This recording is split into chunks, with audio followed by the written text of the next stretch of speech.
Georgia Stand Up here in Atlanta, Georgia. Coming up on today's show, we'll talk about what is happening in this state when it comes to early voting. Today is the third day of early voting. It all began on Monday, and groups like Georgia Stand Up, they are encouraging people, going around, canvassing across the city and the state, trying to get as many people to vote as possible in the January 5th runoff with Jon Ossoff and Raphael Warnock versus Republicans Kelly Loeffler and David Perdue. Also on today's show, we talk about body cam footage. First and foremost, lawyers in the case of a black man shot and killed in Lamarck, Texas, they want that body cam footage released in that particular shooting. Chicago is dealing with body camera footage that was shot last year of cops busting into the wrong place of a naked black woman. And why did the Chicago mayor, a black woman herself, try to keep that video from being publicized by the local media? And there's also body camera footage showing one of the killers of one of the men involved in the killing of Ahmaud Arbery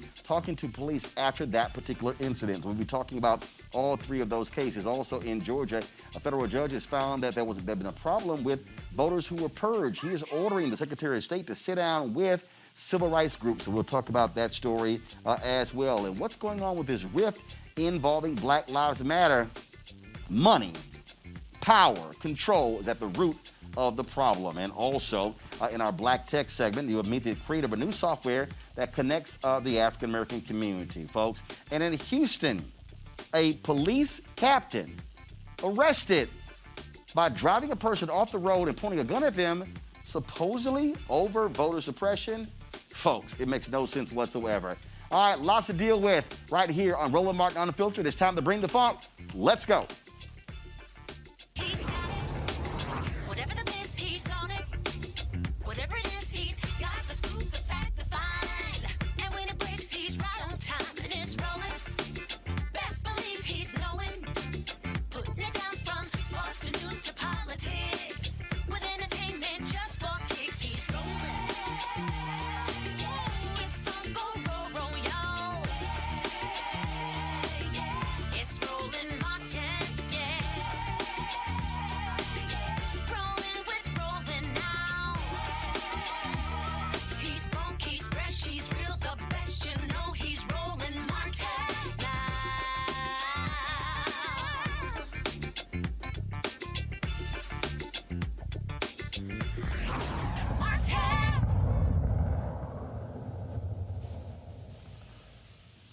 Folks, we are here in Georgia, the offices of Georgia Stand Up.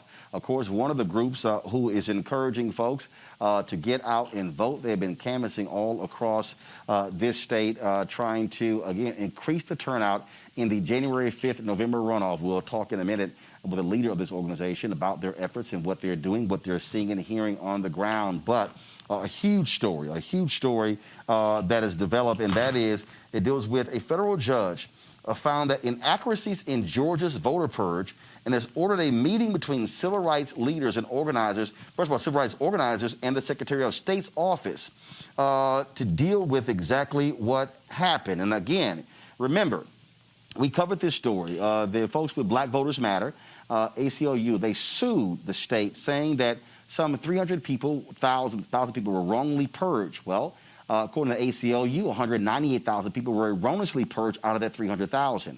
Now, this federal judge is saying there were indeed inaccuracies and want these two groups to meet. Republicans have been doing all they can to sow seeds of discontent when it comes to voting, alleging voter fraud, but they can't provide any evidence of that. In fact, Senator David Perdue, what he is trying to do, he literally wants them to segregate. Listen to me. He wants them to segregate the votes of people who registered after the November 3rd election. He's saying that if you did not vote in the November 3rd election, you should not be able to register and vote in the runoff. But the law allows for you to do so. And so lots of drama here in Georgia when it comes to that. Why is all of this important? It is because new polling out shows Pastor Raphael Warnock with a 7-point lead against Senator Kelly Loeffler. And in the other race, Democrat Jon Ossoff with a 2-point lead against Senator David Perdue. Republicans are scared to death. They are going to lose these two races. And what does that mean? That means it will be a 50-50 tie of Democrats in the United States Senate, and Vice President Kamala Harris will be the one to break a tie if it comes down to that. Let's talk about this here with our panel. Robert Portillo, Executive Director, the Rainbow Push Coalition Peachtree Street Project, and they're one of the plaintiffs in this case.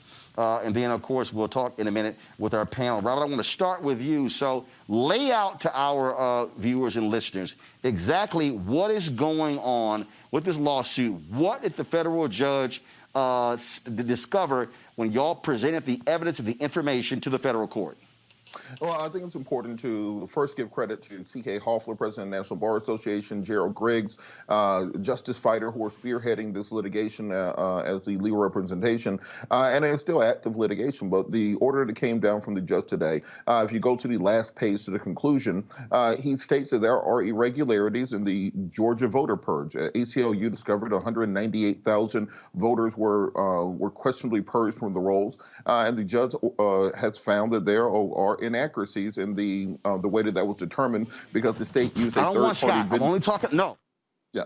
And the state used a third-party vendor to determine the individuals who would be purged, and further, the judge encouraged that these sides meet. Now, the Black Voters Matters, headed up by LaTosha Brown, many other organizations have continuously been asking for meetings with the Secretary of State. Now, the federal judge is putting his finger on the scale, demanding that such happens. Now, the judge did deny the injunctive relief, which we had requested. That was going to be a hard pull from the beginning. However, simply by the judge stating that there is evidence of irregularities in the way that this purge took place, it does encourage us that we will be able to get some action on this. And frankly, we've already this judge has articulated more evidence than any of the president's lawsuits with regards to voter fraud already. So this is active litigation that we believe could help re-enfranchise hundreds of thousands of Georgians.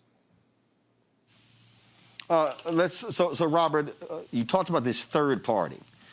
We previously had Greg Pallas on the show. What he said is that the vendor they use, they were not approved by the U.S. Postal Service, correct? Correct. And so that's an important point to make.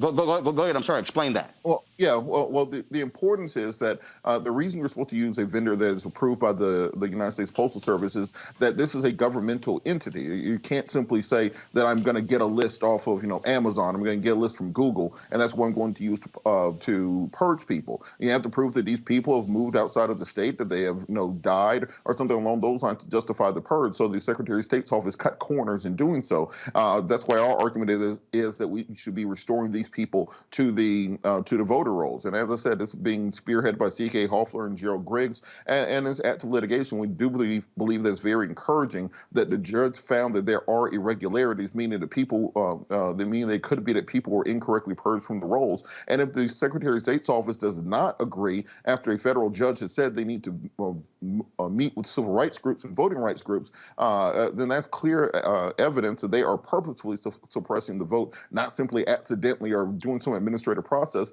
And if you look at the number of states that have done voter purges around the country, we believe this could be a model for how they can fight back against voter suppression. I want to bring in now Scott Bolden, of course, formerly chaired National Bar Association's Political Action Committee. Scott, this is why lawyers matter. And when Robert talked about providing relief to disenfranchised voters, the initial purge was 300,000. When the ACLU went back, they said 198,000 were wrongly purged. If you look at this election, let's just say again, and most of the people are people of color, black folks are people of color. If you actually did a 70-30 split of that 198,000, the reality is this here. That could have been the difference between Ossoff winning the Senate seat outright, and there were too many people who were in the Warnock race. There were two Republicans who were running as well. But that's what people don't understand. Joe Biden only wins Georgia by less than 12,000 votes. You talk about impacting that number of people. That's how you can win or lose. Stacey Abrams lost the gubernatorial race in Georgia because of the shenanigans of Brian Kemp. This is how Republicans are able to sort of just, in essence, steal elections by picking off 5 or 10,000 here, 5 or 10,000 here, and that's really what their goal is. You're absolutely right about that, but this is why the Democrats and these civil rights organizations must do what they're doing now because the numbers are so close. If they were off by 100,000 or 500,000 losing these elections, that'd be one thing. But because the demographics have changed, that every lawsuit and every vote matters as we turn the purple Georgia or red Georgia into the blue Georgia. I got to tell you, during the last 4 years, the champions, when we look back on the COVID years and the Trumpism or Trump years, the champions in the line that held for democracy was the judiciary, the third branch of government. In this particular case, the lawyers had the evidence, they presented it to the court, and I guess my question for Robert is, it sounds like, I'm not involved in it, but it sounds like the court has indicated, or what you can extrapolate is, you all go work it out. You better figure out a number and resolve this, or I'm going to resolve it. And if I resolve it, you're not going to like the result, whether it's to either party, if you will. Was that the case, as you know it?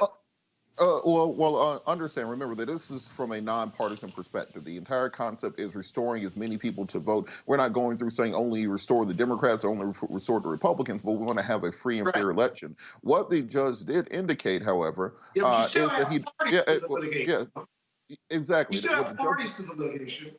Correct. The judge has indicated that he does want the parties to meet and to work out a resolution. He denied the injunctive relief, but he did not. But on the merits, he did not.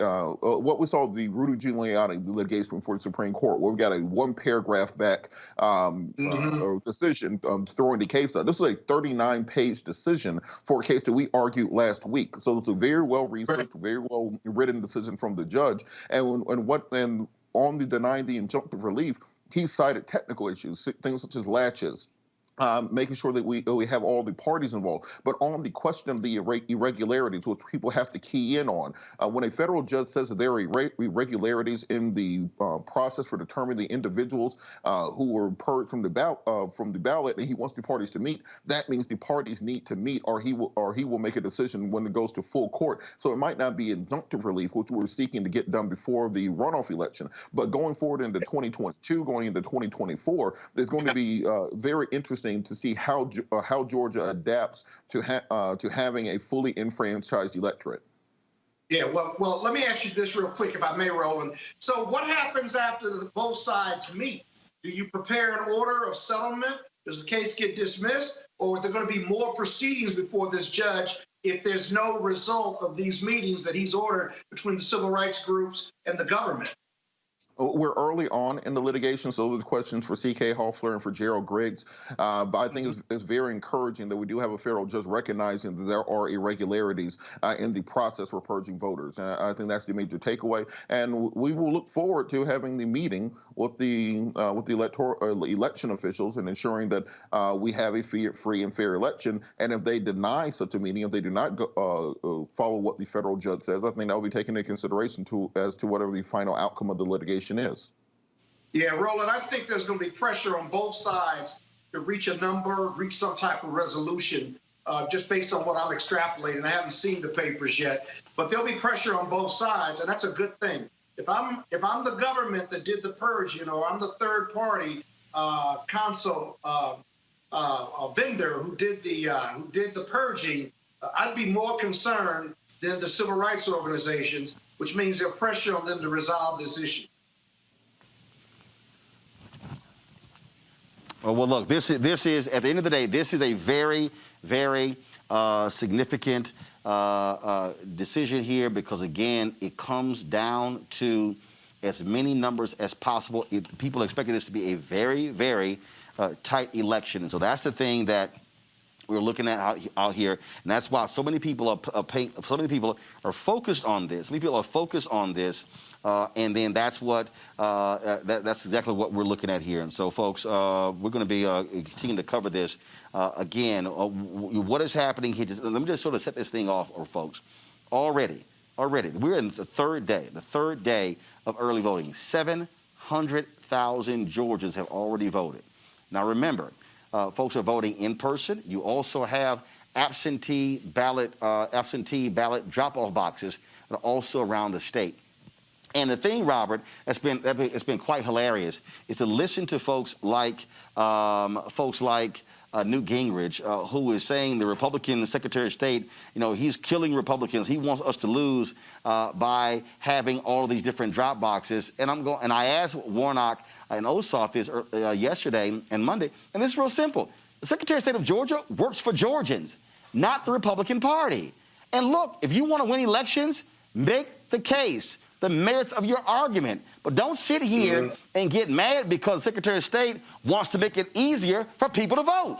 It's interesting, but there are very divergent interests at stake. You have the one political party where their interest is in restricting the franchise, having as few people vote as possible. You had the Speaker of the House, Ralston, here in Georgia. You had Ted Cruz, Senator. You had President Trump all say that if you allow everybody to vote, Republicans will never win another election, and that is how they govern. This is why you never see a Republican get out the vote campaign.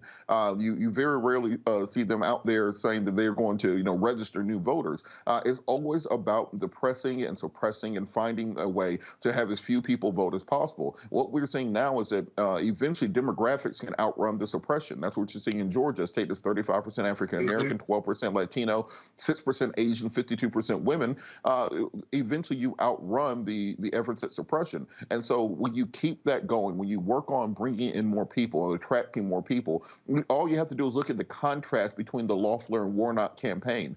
Warnock talks about poverty, homelessness, drug addiction, bringing back a moral authority to the nation. Loeffler runs commercials on being Attila the Hun, continuously degrading and talking down to the black church, trying to radicalize, trying to separate, saying that this is the most radical socialist senator ever. That's not meant to bring people in or encourage them to vote. So what we're seeing now, and this is why you have to be very cognizant of what's happening. Barbara Arnwine and Darrell Jones from Transformative Justice are doing great work here in the state, and their statewide John Lewis Good Trouble marches, and making sure that people are paying attention to efforts in Cobb County to cut the number of drop boxes that are available.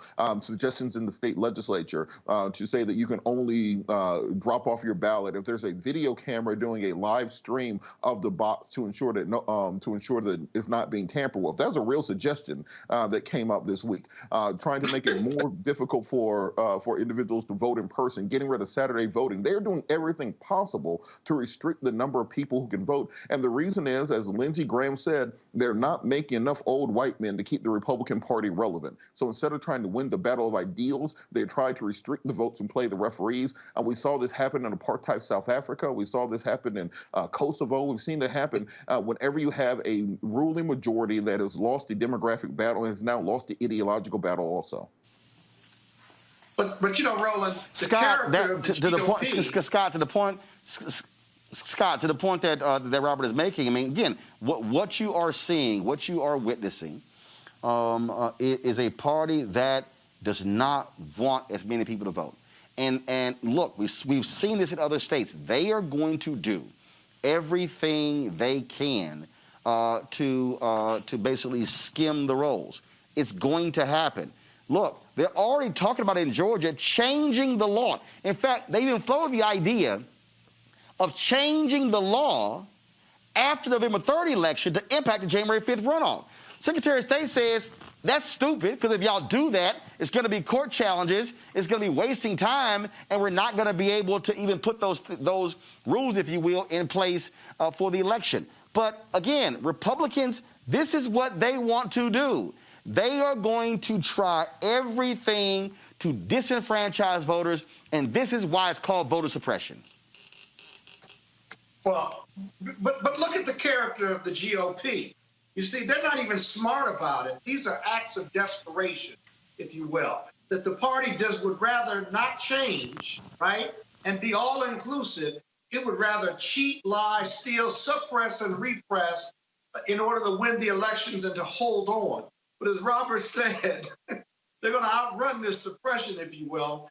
And I got to tell you, the biggest difference in Georgia, and Robert, you tell me if I'm wrong, is the transformation of the suburbs. When I was at Morehouse College in the early 80s, once you left Atlanta, the suburbs were all white, all Republican.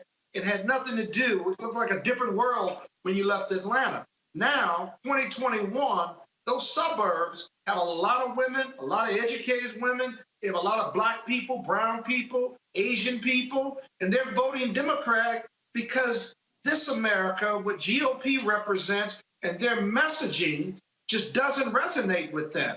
And I got to tell you, as time goes on, Georgia may be purple. They may have flipped it once, if you will. But I anticipate if the demographics continue to change, then they're going to turn that state blue. And then that is going to be a clarion call or a dog whistle to the GOP that they got to make some changes. They got to make a decision. Are they going to live in Trumpism for the next 5 to 10 years?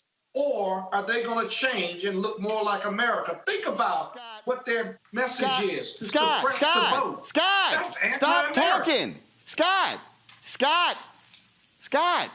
I've been interrupting you for 20 seconds. Hold on. Let me go back to the point that you made. Look, this whole idea about how the suburbs in Georgia have changed, that's because black people have moved. Two, as Warnock said, Robert, yes. Okay, as Warnock said, Robert, in the last, they registered 800,000 people in the state. And so the reason the state has changed, is not because, they're rejecting Republican policies. It's because for the last decade, you had nonpartisan groups put the work in to register people to get them so they can vote. That's why the state has changed. It's not the policies. It's they put the work in because the parties were not going to do it. That's how Georgia has changed. That's how North Carolina changed, Robert.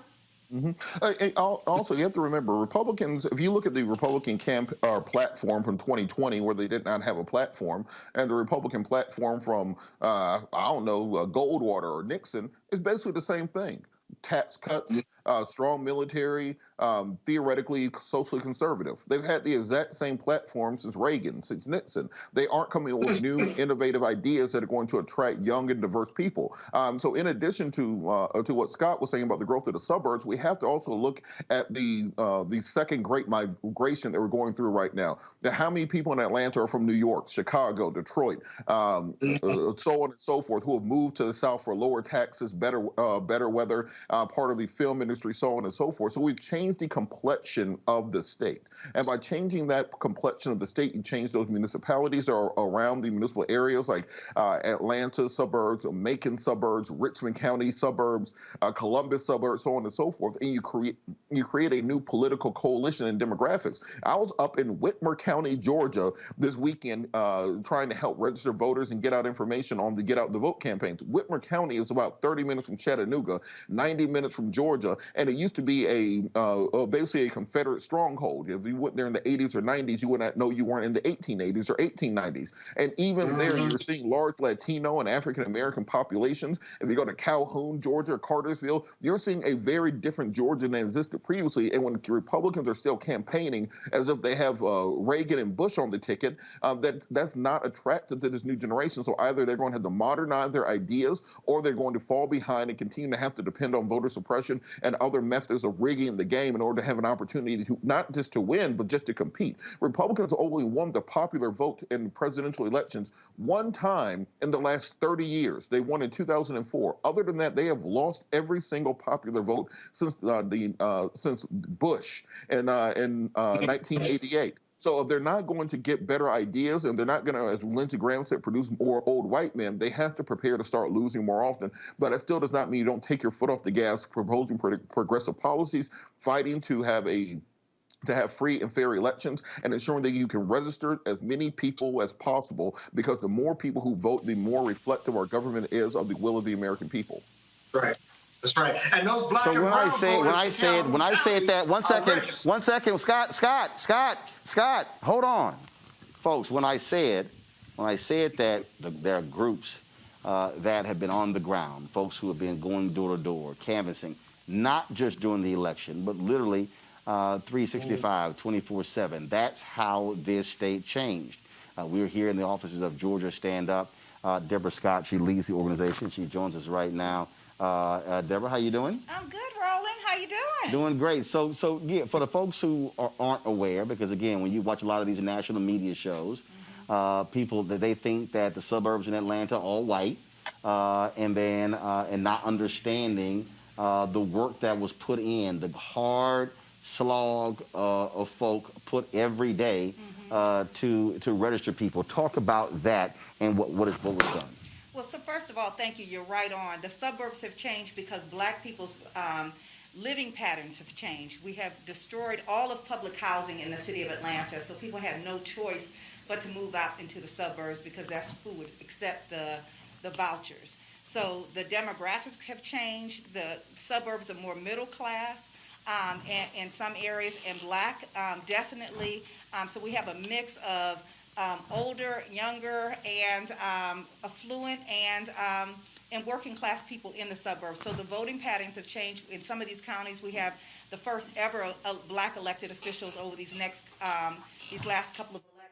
So yes, organizations like the People's Agenda, Georgia Stand Up, HBCU Green, Black Women's Roundtable, Black Voters Matter. We have been doing the work for years, registering people all over the South, all over Georgia to make sure that these numbers do change. So it's been a slow and steady slog, but we have done the work. Anthony, we can double check, make sure her mic is on. Are we straight with her audio? So I just want to make sure that we're hearing you clearly. When you talk about all those different groups, we've been communicating with folks, and the third party groups have been vital. What historically happens in these elections is people have said, okay, the candidate, party. So then what happens, the election time rolls around, then there's always a fight. There's always a fight over money, over resources. You have your ad buyers, they want to sit here and put all the money on air. They want to put it on television and radio. Then you have the field people who say, no, you got to put the money in the field. You got to have people canvassing. You got to have people going door to door. You got to have them touching people. From your perspective, describe what that has been like. Has it been the personal interaction, people seeing folk again and again and again, and they say, you know what, I'm tired of y'all coming by, damn it, just give me the form so I can go ahead and get registered. Has that been the formula for success in this state? The hard slog on the ground? So it's the hard slog on the ground, but I have to say, Roland, it's those black women. I mean, black women leaders in all across the state have done the work for a long, long time. And so what they're seeing is they're listening to trusted organizations that are on the ground, that they know, that they care about, that know that they care about them, the same organizations that asked them if they were all right over COVID-19 or ask about affordable housing issues. So they trust these organizations. So what we hear is they're not so much interested in the balance of power on the national level or understand the significance of that more than they understand those kitchen table issues. What's happening around affordable health care? What's happening around COVID-19 testing? What's happening around access to jobs and opportunities for their families? So what they're seeing is if this election is going to be about me, then we need to center those issues about them. So we're getting better responses by talking directly to black women. So whether it's our phones or whether it's door to door, we have canvas crews all over the state, and they're getting great responses at the door because people are sick of the mail and they're sick of the negative ads. They want that one-on-one conversation. They want those events that they can come and feel like they're in the midst of a real campaign. Yesterday, the last 2 days, we've been out at polling sites and doing parties at the polls. And I tell you, those seniors are out there just laughing and dancing and saying this is the best voter experience that they ever had, because we want to make sure it's a family atmosphere, a party atmosphere, that every time that the poll is open, that they should get out and vote and celebrate voting. And, you know we deal with a lot of voter suppression here, but what we try to tell people is vote early so that if there's a problem, we can help you to make sure that vote counts. That was one of the things that Raphael Warnock said yesterday. He said, we want to bank as many votes as we can before January 5th. He said that's really important. You talked about the work that black women are doing. What has been the difficulty with black men? Well, y'all ain't easy. You're never easy, right? Hold on, y'all ain't easy either. So let's be real clear. But it's worth it. We're worth it. There we go. So y'all worth it. Y'all difficult, No, but worth it. We love the black man. We difficult, We wouldn't be here but- without a black man. But you know who gets it done, right? You know them black women be getting it done. I get it, but there are brothers around the country who get it done as well. What I'm trying to understand is what specifically are you hearing? So- What is the difficulty? Because you have to connect with them Exactly. as well. So some of the difficulty has been, we have been in this summer of uprising, particularly here in Atlanta, and so black men are upset, right? They're upset because of what's happening in terms of this police situation and over-policing of their communities. The recreation centers have been closed. There are a lack of jobs. There's nothing for them to do. So then we're asking them to vote without giving them something. And so, fair exchange is no robbery. In the case of black women, women are saying, this is what we've done, this is our agenda, we have the receipts, and we want our agenda to reflect our receipts. I think with black men, they want that instant, like, look, you're killing us, and now you want us to vote. And so that conversation, other people have made that conversation harder for us to have because of what's happening in this community, in these communities. But is it also, this is something that we've talked about on this show numerous times, is it also that you do not have strong black male coalitions that are out there doing the work as opposed to relying on black women doing the work? Now, and again, I'm not saying they don't exist. And see, right now, you don't see y'all. Even though she got a mask on, she starts smiling because she doesn't want to get in trouble with any of her people. But the point I'm using an example. I look, for the last several months, a group of black women, more than 1,000. They've been on a phone call every Sunday night. I'm on them Sunday calls. There you now go. You know. So there you go. and I have said, and I've had black women say, why aren't brothers doing this? The reality is, you can't complain about what isn't being done if you do not self-organize. So is that part of the deal that you have not seen wide-scale self-organization among black men to reach black women, to reach black men? Black men. Well, maybe they're doing it, and because I'm a black woman, and I'm not in the room, so I don't know. Trust me, it ain't happened. So first of all, hold on, you can't. That's nice try, Deborah. But first of all, Georgia Stand Up ain't no black women's group.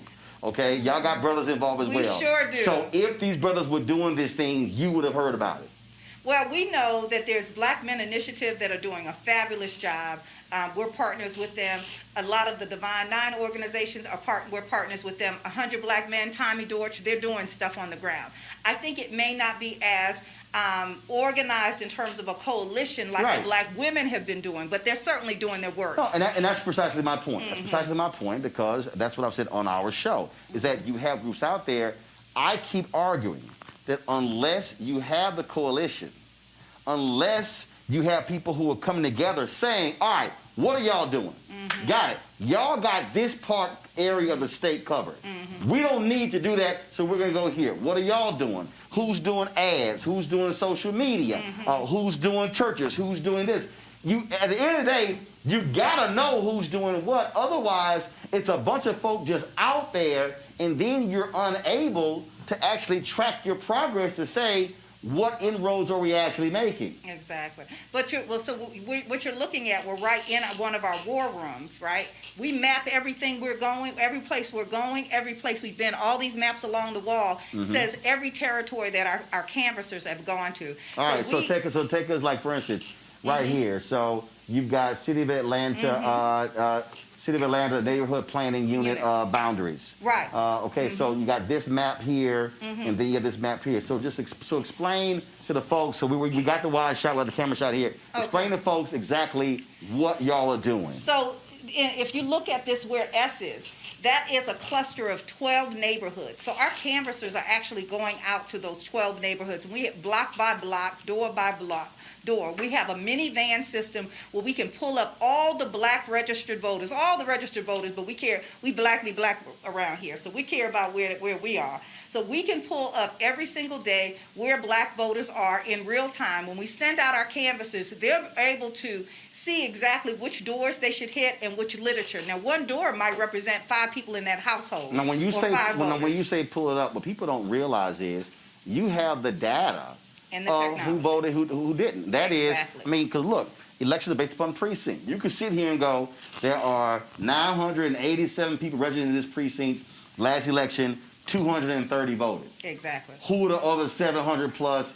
This is who they are. We can target them. Exactly. And that's what we're doing. We're doing granular targeting to the door, and we're talking to people. So we're overlaying our walks with our talks. So we have 75 people on the phones calling that same area that we're walking, and then we flip it up to the next area. And so we're overlaying with the walks, with the talks, with the events, with the robocalls, and then the overlaying of a general message of black women, black men. This power is yours, and you have to use it. Do you also have this broken down based upon demographic? That is, you have your young folks targeting your younger voters as well, so they have peers talking to them? Absolutely. So we have Black Youth Vote, and our coordinator is Ariel Singleton, and they're working with black youth all across the state. But what they're trying to do is to focus on that 18 to 24-year-olds, and then you even go up even more to 30 now. We have them organizing because that key group that frankly does not vote at big numbers, 18 to 29.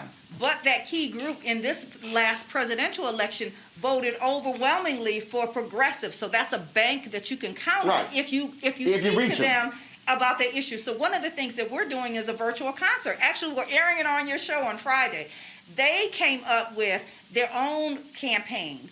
We have an LGBTQ campaign. We have a campaign for 17-and-a-half-year-olds that just became eligible to vote for this election. So in every segment, we have that population working on a campaign that will reach them. So black women, black men, youth, LGBTQ, and then the general community. What is your target area? Is it just Metro Atlanta? Is it other parts of the state? Or are there other organizations who are doing exactly what we're talking about here in rural parts of Georgia? So we have the People's Agenda, Georgia Coalition of the People's Agenda, that have 7 offices throughout the state, and they're working a lot on voter protection. What we're doing is we're focusing on the Atlanta metro area where 60% of the population is, and we have key canvassers 60% of the state's population. Of the state's population. Got it. Right. And so we want to make sure that we hit these urban corridors. We're also hitting Albany, Augusta, Columbus, Macon, and Savannah, which are other core metropolitan areas across the state. And we're hitting them with canvassers and phones. And so we have to go where our strength is. We know our strength, the base of it for us is black women. Then we go to black households. That's our target. And then, of course, the young folks. So I had some idiot on my YouTube channel. Roland said these voter registration efforts were neutral. Your guest just said they are hyper-targeted towards black progressives. First of all, Steve, let me explain something to you, Steve. A 501c3 cannot endorse a candidate. Absolutely. They can endorse issues. Yes. Let me say it again, Steve. A 501c3, you can be a non-partisan group, but you can have issues that you believe in. You simply don't endorse a candidate. So, Steve, if Republicans want to reach these voters, they had better focus on their issues as opposed to just throwing out God, gays, and guns, as Howard Dean said in 2004.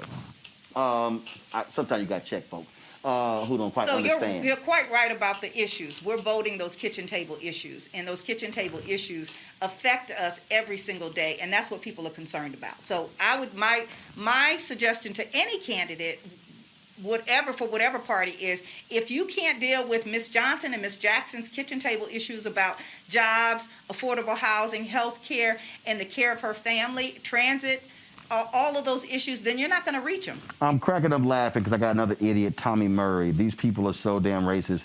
So if some white people got together to talk about things like this, that would be acceptable. No, it'd be called racist. And he says, you call us Nazis, we don't forget. First of all, this is what white folks do. This is what white conservative evangelicals do. White conservative evangelicals are doing the exact same thing, and they're talking to white people about their issues. Yeah. Everybody talks to their base. Right? And so, of course, we're not for a particular candidate, but we are for policies and issues and power for black people.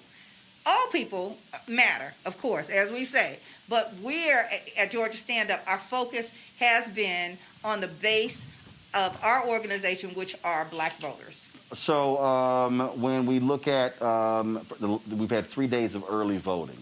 A lot of people, they saw the big number that took place on Monday. Fair Fight said 41% of those folks who Were voted Black. on Monday were African American. That's a huge number. That is a huge number. How's it tracking so far in terms of, I saw the combination between in-person voting as well as absentee is over 700,000. Yes, and I haven't seen today's numbers. However, we have people that have requested an absentee ballot that have not turned it in. And so if it's sitting on your kitchen table, we need you to mail that in or take it directly to a precinct and make sure it's inside and you get that vote counted. We don't want people to assume that they filled it out and they left it on kitchen table and they forgot about it and assumed that their vote was cast. It's not cast until you actually turn it back in. Just requesting the ballot does not mean you cast your vote. We need everybody who has an absentee ballot to turn it back in or to vote in person during one of these 12, 14 days of early voting. We were in Albany over the weekend. We were in Macon. We were in Columbus. And one of the things that they said is that, I think it was in Albany. I think I already talked to them. Albany.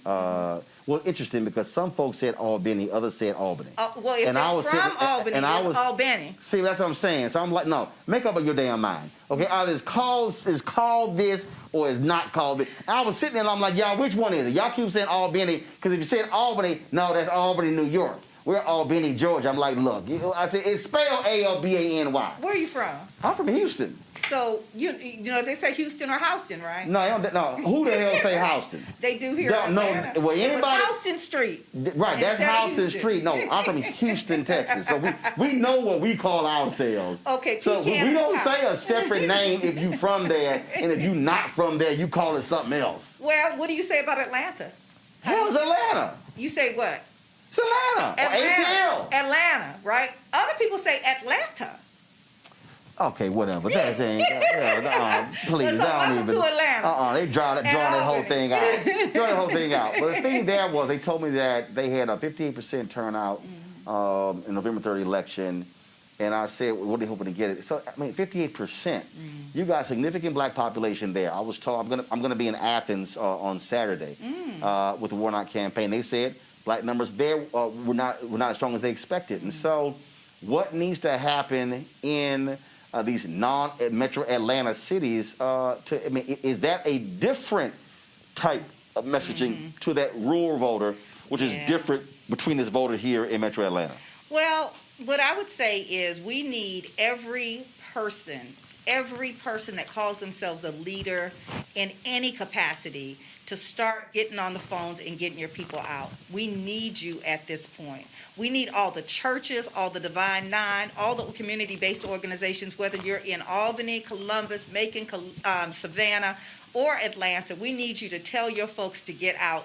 They need to hear from their elected officials, and they need to hear from their community leaders. So any organization that you're a part of, if your leader is not talking about getting out to vote, then they're having the wrong conversation right now. We know that the holidays are coming up and things are going to start shutting down, but we want people to do, while they're out grocery shopping or Christmas shopping, go ahead and early vote. Cast that ballot now so that they can be in the bank. Of course, we're not asking people to vote for a particular candidate, but we're asking people to vote early and then bring 5 members of your family out and then make yourself available for the last day, which is January 5th, and bring other people to the polls. Make yourself available by volunteering. We need all hands on deck, y'all. Early voting ends when?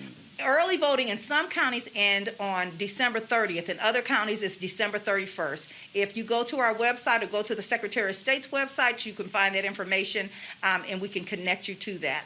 We also would like people to volunteer. If you're willing to volunteer wherever you are, or if you're in Georgia, we can find a way to help you help us. We need the support here in Georgia. We need the love here in Georgia. But more than anything, we need to make sure that people don't forget that Atlanta and Georgia is in this limelight right now. But when January 6th happened, Atlanta and Georgia and the rest of us are going to be asking, where is the agenda? So we need to start organizing, mobilizing, and strategizing now, because we want to make sure that everybody that gets elected on this watch, on our watch, has an agenda that's connected back to black and brown people. What's the website?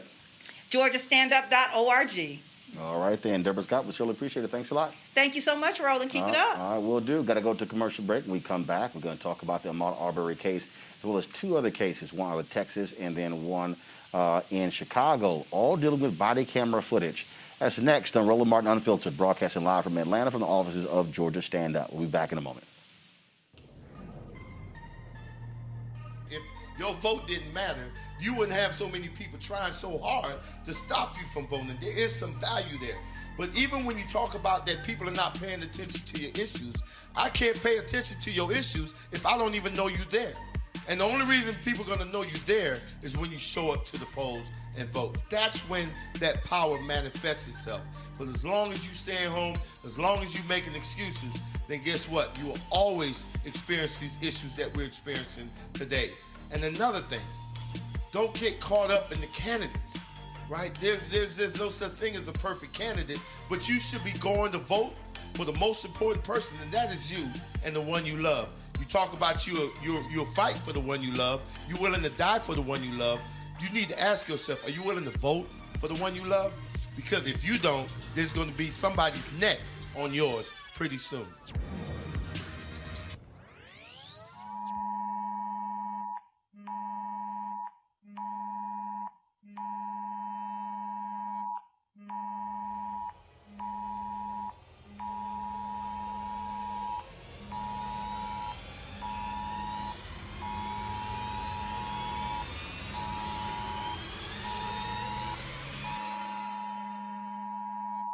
The Lincoln Project is responsible for the content of this advertising.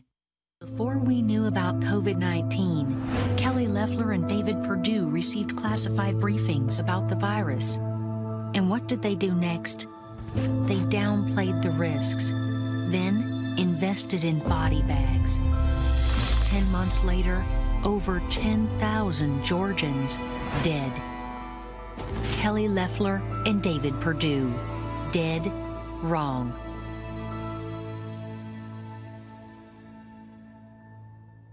There's an easy way to save lives and keep Americans safe. It's not politics, it's science. So do your part to protect your fellow citizens and help slow the spread. For your family, For your neighbors, For your country. wear a mask.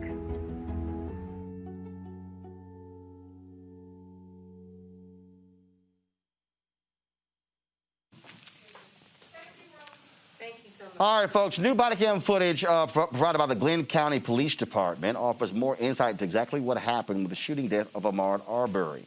WSB-TV here in Atlanta was able to obtain this grainy video which shows officers approaching the suspect, Greg McMichael, the father of Arbery's killer. Now, McMichael appears to be flustered as he answers questions about the shooting. Though Arbery is lying dead in the street, McMichael shows no signs of any wrongdoing. Greg, his son Travis McMichael, and their accomplice William Bryan have pleaded not guilty to the 9 charges against them. They remain in jail as they await their particular trial. So that's one of the cases that we're focusing on. Another case, folks, when it comes to body cam footage, is out of Texas. And this is a case where a young man in Lamarck, Texas was shot and killed by police. His name is Joshua Feast. Ben Crump is one of the attorneys for the family.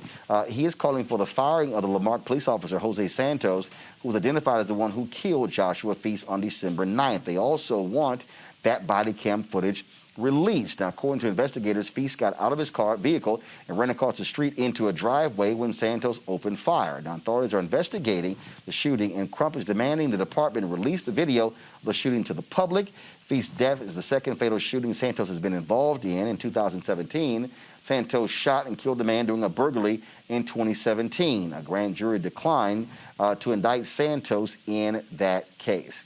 Now let's go to Chicago, where this video that was shot in 2019, folks, shocking and stunning video of a black woman, cops busting into her home. She's naked, and they got the wrong place. Watch this.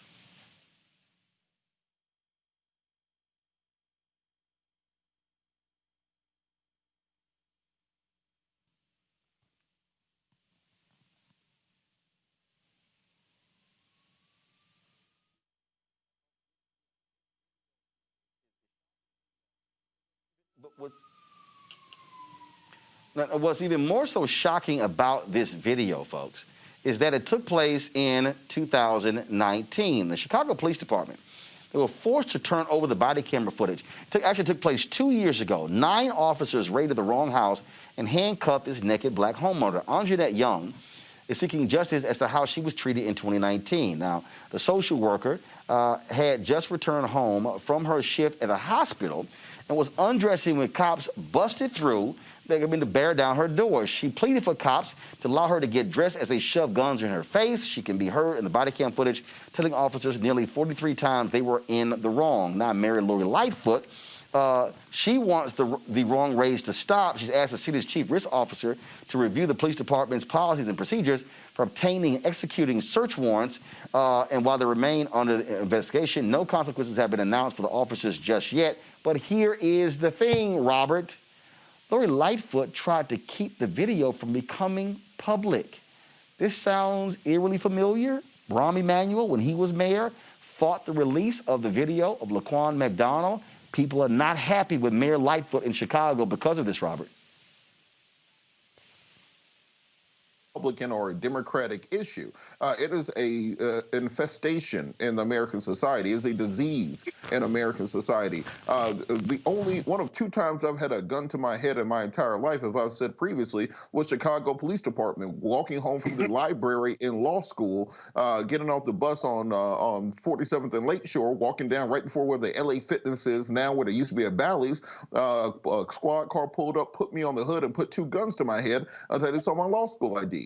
So let's understand that until and unless we are willing to address the police unions, until we are able to address these issues of tamper-proof body cameras where you can't simply say the body cam wasn't working, until we have an actual city apparatus that immediately releases this information to the public and does not depend on a Freedom of Information Act request or public outcry to do so, it doesn't matter if you are in a Democratic city or a Republican city, you are going to continue to have these problems. And as Malcolm X said, it's very interesting that the neighborhoods that have the most police brutality, that have the highest police presence, also have the highest crime. So either what you're doing isn't working, you need to figure out a better way around it, or we have to have a public policy solution that obviates the need for these levels of police presence, because in many communities you live in a police state. And I can tell you from personal experience, after a police officer puts a gun to your head, you lose all respect for police and law enforcement for a long period of time. So it's hard to talk to young people about respecting officers or respecting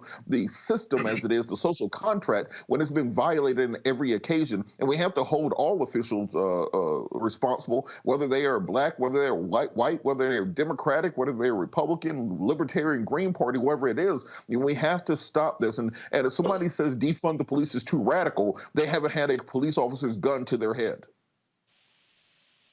I want to go back to give me 1 second, Scott. I'm going to let you comment on the Chicago story, but I want to go back to the fee story. Joining us right now is attorney Ben Crump and Monique Presley. They have some breaking news regarding this case out of Lamarck, Texas. Ben, Monique.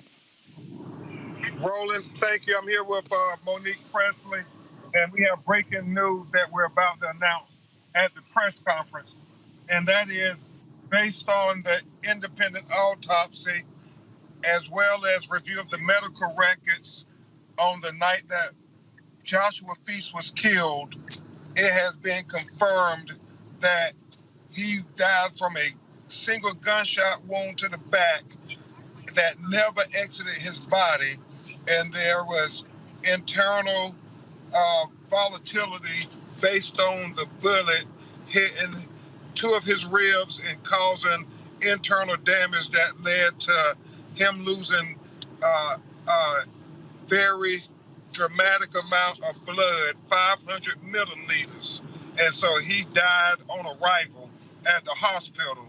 And it is very clear that the bullet went to the upper right back area. So this police officer aimed at him from the back. And it's clear that he would have been aiming at center mass to make sure he hit his target, who was defenseless. As we have illustrated, he was running away, and there was no way that this officer was in threat or fear of his life. And so we are demanding that Officer Jose Santos, this police officer with a documented history, Roland Martin, of excessive use of force against African Americans, be terminated immediately and be arrested for the murder of Joshua Feast in Lamarck, Texas. This is one of those cases, again, Ben, where the person is running away and it sort of makes no sense whatsoever if they're running away. Why are you firing at someone running away who's not a threat to you? And it's really important to point out, Roland Martin, that this follows a pattern. If you look at the video of 2013, where he beat unmercifully, a black man with his co-workers while he was working for the Galveston Police Department, and it was all captured on video. And he was allowed to resign, and then he simply went a couple of miles down the road and got a job at the Lamarck, Texas Police Department. And it underscores what Vice President Kamala Harris and President-elect Joe Biden continue to talk about, a national registry of police misconduct, so they can't brutalize us in one county and then go down the road next week and get another job to brutalize us more, because it just keeps getting worse. And this is evident in the death of Joshua Feast. Certainly, you thank you, Ben Crump, for reaching out to us with this breaking news regarding the case of Joshua Feast. Thank you so very much, and we're going to keep covering this case and bringing attention to it as much as we can. Monique Presley and I are on the ground, Roland. You call us anytime you need. All right, Ben, Monique, we certainly appreciate it. Thank you so very much. Scott Bolden, your thoughts on the Chicago case, and also this breaking news from Ben Crump regarding this case out of Lamarck, Texas, involving Joshua Feast. Well, both cases represent why police reform is so important. The reform bill that's pending or was passed by the House certainly, I think, would have addressed both of them. On one hand, you have these no-knock search warrants and insensitivity or just give a damn attitude by the police with a young black woman getting dressed off work and they've got the wrong house. If you don't have a no-knock, and that should be a rarity to have a no-knock. That's the first thing.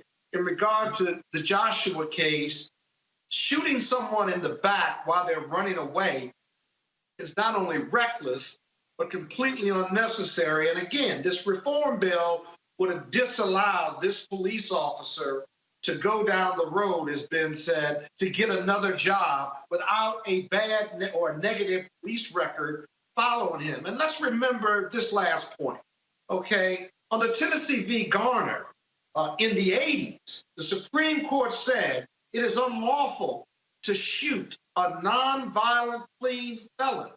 Even if you're a felon, if it's a nonviolent pursuit in regard to a potential crime, it is unconstitutional to shoot or to use deadly force on anyone. And yet, in the last 5 years or so, when the cameras have been rolling, we see police officer after police officer doing just that in South Carolina, doing it in the two cases, at least one of the cases you see, and shooting them in the back when they are suspects. They are not convicted, they're just suspects. And so the liability for both of these cases ought to be substantial, but the police reform bills would address this. Hopefully we win these 2 Senate seats in Georgia and we get the Senate to move on this police reform bill as a priority, as Biden and Harris have said, and we can resolve. It's not too late to resolve going forward. We send condolences to those who've died of police violence, but we can fix this through legislation and implementation. But Scott, but this is the thing. Robert, go ahead. I was going to say, on that point, we want the federal legislation, but at the same time, on state and local government, particularly local government, where police departments are regulated, We can do that right now. Lori Lightfoot, we ain't got to wait for 50 senators or anything along those lines. Or if you're in Atlanta, we're still dealing with the death of Rashard Brooks and others. You don't have to wait for Ted Cruz or Mitch McConnell or any of those things. We're talking about majority African-American cities where you have police unions that exert more power than the actual population there. That politicians are so afraid of this idea that you're going to have crime running wild, and because of that, they basically condone and coddle police brutality. And look at a state like Oregon, where they were faced with a drug problem, and instead of bringing in Gestapo, instead of bringing in stormtroopers, instead of saying we're going to start beating folks upside the head and shoot them in the back every once in a while, like you do with black folks, they just legalized drugs. They just legalized all of them. So what I want to see is on the state and local level in particular, where African Americans have power, I want to see these same sorts of efforts and initiatives. We had Ted Terry, who was the mayor of Clarkston, Georgia, who really pushed ahead on marijuana decriminalization and decreasing police contacts in that municipality, and that eventually spread to the city of Atlanta. We can have these things spread city by city throughout the country, and once you have a critical mass, then that matriculates its way up to Washington, D.C. But this idea that we need to keep waiting for something to happen. We have seen during that meeting, Joe Biden has no interest and no intention of doing the types of radical, quote unquote, actions that will actually facilitate these type of change that we need. So we have to force it on the local level. Well, you're absolutely right. And it's about accountability, but it's also about courage of these politicians, these elected officials at the state legislature and the city council and the mayor to say enough is enough from the police unions, if you will. That the times have changed, because that's really what's handcuffing these governments, these deals that they've connected with, these deals that have been approved that give these police officers not only these rights, but to the detriment of communities of color. And so you're absolutely right. There's going to have to be some courageous decisions, not conversations, and reduce the power of the police unions to some level of fairness. You're absolutely right. I couldn't agree with you more. All right, folks. Let's talk about this case out of Houston, my home city, where former Houston Police Captain Mark Anthony Aguirre was arrested yesterday after allegedly running a man off the road and restraining him with a gun in an attempt to prove a non-existent massive voter fraud scheme in Harris County in exchange for more than $250,000. According to the affidavit describing the incident, he was a member of a group of private citizens called Liberty Center for God and Country, and that he and his friends had been conducting 24-hour surveillance on the victim's home. The group is run by conservative activist Steve Halts, who just last month pushed an effort to throw out 127,000 drive-through votes in Harris County. Scott, this is the thing that Donald Trump has unleashed in this country, that Republicans have unleashed in this country, that these people think they can decide what happens. They can decide, oh, we're going to stop voter fraud. And so when you hear this, and when you hear these idiots encircling the home of the Secretary of State in Michigan, when you see the attacks here in Georgia, what we are seeing unleashed are people who think that they are above the law. In fact, they think they are the law. Yeah. Empowered by Donald Trump and the GOP leadership. The direct connection there. It's not just reckless, it's dangerous. As the Georgia official said a week or so ago, people are going to get killed. Words matter. If Donald Trump and the GOP leadership doesn't want to be accountable for these types of bad acts, then they need to stop talking about arming people to watch the polls, about voter fraud and it being a rigged election, and stand up and protect us and fight. You got nuts and fools out here who take that as an approval of violence. And in Houston, your hometown, listen, this belongs on your section of crazy-ass white people. I know you got it here, but think about what they did. They surrounded the car. They put a knee on his back. They went to the police. They called the police before. They called the AG before, as if they had this superiority right to do this with no evidence whatsoever. They just got a crazy idea in their head and said, we're going to act on it. In an organized manner, he was paid $250,000 to do this, as if he was licensed under the law. He had no business doing this, and he's going to be prosecuted. He can get up to 20 years for this, but it's dangerous. It's scary. If you're black, it's scary times still for black people all over this country. Robert? I think it's important for African Americans in this country to exercise their Second Amendment rights at this point in time. I don't want no PlayStation for Christmas. I want ammo. If you're going, you need to join groups such as the National African American Gun Association, NAGA. You got the Black Gun Owner Association. You got the Bass Reeves Gun Club here in Atlanta. You got the Huey P. Newton Gun Club. They just got Grandmaster Jay from the NFAC. So there's an attack underway on African American Second Amendment rights. So we have to ensure that we are exercising them and that we're politically organizing around those just as everybody else, because on Saturday and Sunday right here in Atlanta, we had armed white militias roaming the streets of downtown and encircling the Capitol before early voting started and to intimidate voters. And while our electors were meeting to certify electoral college results, it only takes one of these folks to lose it before we are all in danger. You can depend on the federal government or the state government or police or anybody else, but those Jordans ain't going to help you when these MAGAs come for you. You know, that PlayStation ain't going to stop but 2-3 rounds before you need something else. So I think it's important for African Americans to invest in training, to invest in their Second Amendment rights.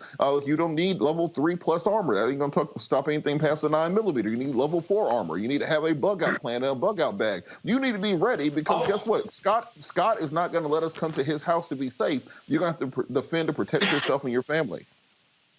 You're absolutely right. But when we take up arms under the Second Amendment, what are we? We are terrorists in the eyes of the law and the government. I'd rather be judged by 12 than carried by 6. Right. All right, folks. Just before I go to breaks. Before I go to break, some history was made in Massachusetts where Justice Kimberly Budd was unanimously confirmed today as the Chief Justice of Massachusetts Supreme Court. She's the first black woman to serve as Chief Justice of the Supreme Judicial Court. Her nomination was confirmed by a 7-0 vote. She replaces former Chief Justice Ralph Gantz, who passed away in September. And so we certainly congratulate the new Chief Justice of the Supreme Court there in Massachusetts. Some bad news, though, in the case out of North Carolina. Remember we went to North Carolina, all those African Americans who were running for statewide office. Well, one of the folks who we talked to on the show, Sherry Beasley, she was the Chief Justice of the North Carolina Supreme Court. And she was running for re-election. Remember, she had been appointed to this Chief Justice job, but a white Chief Justice felt that he should have gotten the job. So what he did was, he was on the Supreme Court, ran against her. Well, he beat her by 400 out of 5.4 million votes cast. He beat this sister by 401 votes. You hear what I just said? 401 votes. So Sherry Beasley lost. So all of you out there who think voting doesn't matter, had Cheryl Beasley gotten another 402 votes, she would have retained her position as Chief Justice. Democrats had a 6-1 majority on the North Carolina Supreme Court. It's now down to 4-3. Why? Because by him beating Beasley and the Republican winning his seat, that's how it's now 4-3. And so I just want everybody out there to understand that every vote does indeed count, and this is an example of where it matters. All right, folks, got to go to a break. We come back. What's going on with Black Lives Matter? Lots of chatter, lots of people angry over money, over power, over control. We will talk to 2 Black Lives Matter activists in different parts of the country about this issue next, right here on Roland Martin Unfiltered, broadcasting live from the offices of Georgia Stand Up here in Atlanta, Georgia, where we are covering the Senate runoff races between John Ossoff and Raphael Warnock, and Republican Senators Kelly Loeffler and David Perdue. We'll be back in a moment. America is a complicated story of people building a more perfect union. And if you don't think there's been any change, you should sit down with Andrew Young. You should sit down from some of the folks in that generation who know the distance we've come. And as we continue to push hard, change comes. The other side knows your power. The other side knows your voice. That's why they're engaged in voter suppression. If you weren't so powerful, they wouldn't be trying so hard to stop you from voting. And So you ought to stand up in this defining moment in American history and win the future for all of our children.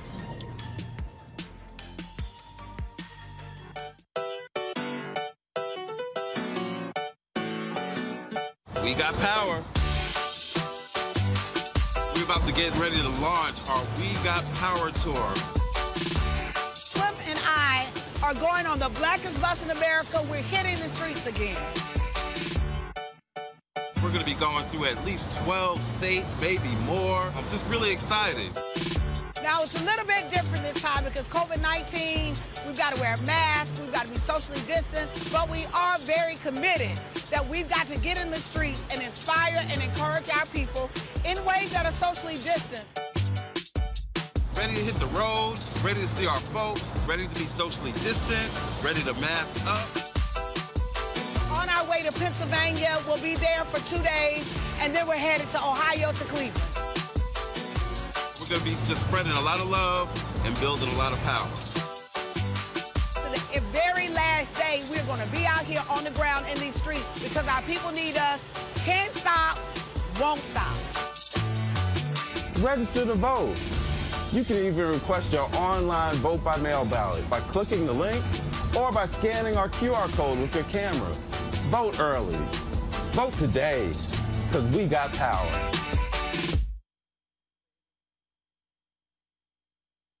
Before we knew about COVID-19, Kelly Loeffler and David Perdue received classified briefings about the virus. And what did they do next? They downplayed the risks, then invested in body bags. 10 months later, over 10,000 Georgians dead. Kelly Loeffler and David Perdue, dead wrong.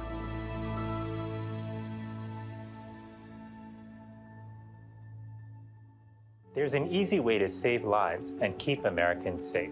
It's not politics, it's science. So do your part to protect your fellow citizens and help slow the spread. For your family, For your neighbors, For your country.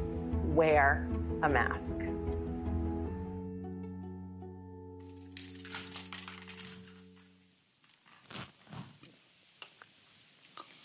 All right, folks, we're just showing you the just showing you the Black Voters Matter spot there. So let me go ahead and want to go ahead and rock. I'm gonna switch masks. I'm gonna put one of the Black Voters Matter masks on.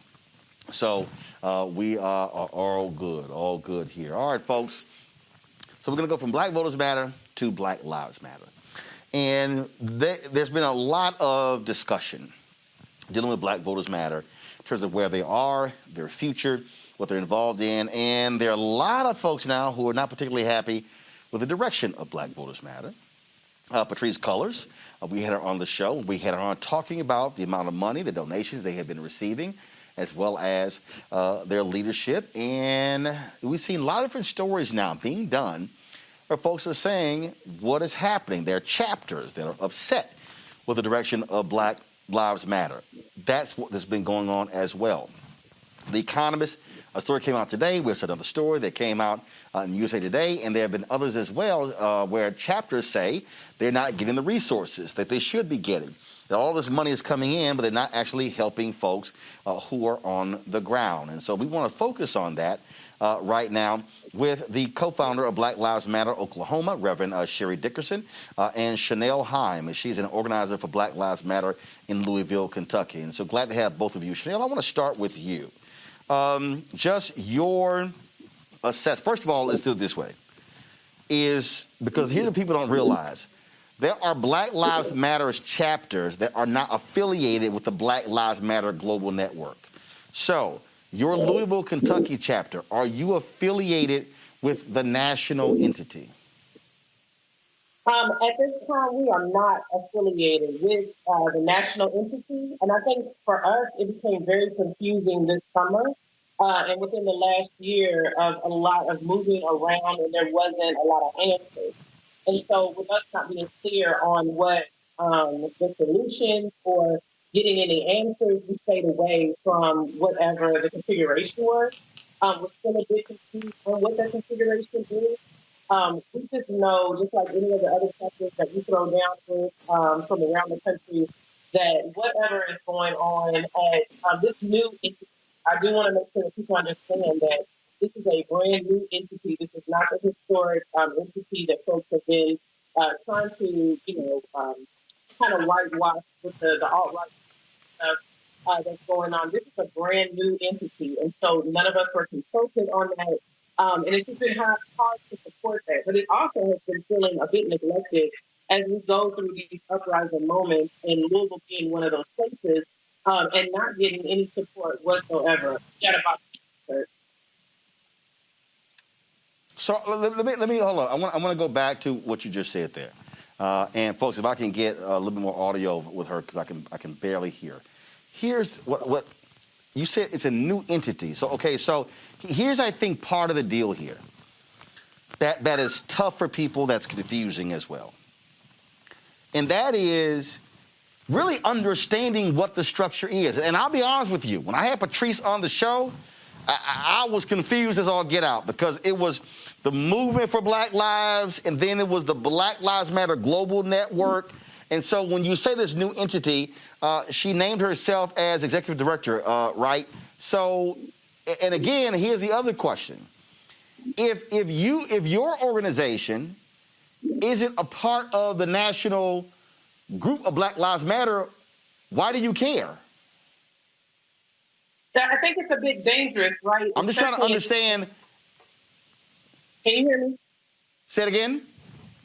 I said I think it's a bit dangerous in this moment where we have another large protest moment, something very new, not only to the U.S., but to the world, with everybody yelling Black Lives Matter. And in the middle of that, people who we organize with, I think people thought of us as like one big organization, and we're actually very much networked to each other. If DC asks for something, Louisville might answer. If Louisville asks for something, Chicago might answer. And that's how we work. What happened was that we decided to make sure that we had a hub that could take care of those resources or anything else and be able to spread it out to the chapters. And little by little, less answers came to that formation. And what was scary for our chapter is that we had an uprising going on, and those things were being asked of us on the ground. We had no idea what people were talking about until all of a sudden a new formation was made, and several other chapters that we organized with were left out of that as well. And us staying away from that was a clear indication to keep us safe. But also, it's just really confusing not to have the representation of what you began this chapter underneath. We got approval from Black Lives Matter, the network, when it was before this iteration of whatever this is, to be able to use the banner and be able to organize within a network of other chapters. So I think that's why it matters a bit, especially as we talk about what decentralization looks like. We've always had to take care of our resources. Okay, so this is. This new formation is a bit weird because it's changing the narrative of where we begin. Okay, so this is why I'm absolutely confused, and I want to bring in Reverend Sherry Dickerson here. So, for Reverend Sherry Dickerson, let me ask you: you're there in Oklahoma, okay? Are y'all a part of the Black Lives Matter Global Network, or the Movement for Black Lives, or are you an independent chapter? Yes, we are part of the Movement for Black Lives, which is a different collective that is not the same as the Black Lives Global Network. We were recognized at one time, but we are not an affiliate at this time because they have restructured. Okay, so let me. Here's the problem. Here's one second. Here's the problem that I have, Sherry and Chanel. First of all, let's take this thing back. When Black Lives Matter started off as a hashtag, and that thing reverberated around. It really encapsulated all of this energy that we saw out here. Then that thing reverberated all around the country. The problem is what they did, they tried to actually then go get the trademark, but then it was too late. It had already been out in the public domain. And so essentially what they tried to do is to bring some order to something that took off in reverse. And for me, and I'm just being honest with y'all, that the struggle is even understanding what's what. So even, like I said, when I had Patrice on the show, she was explaining it, and I was kind of like, well, what's this, and what's this, and what's this, and what's this?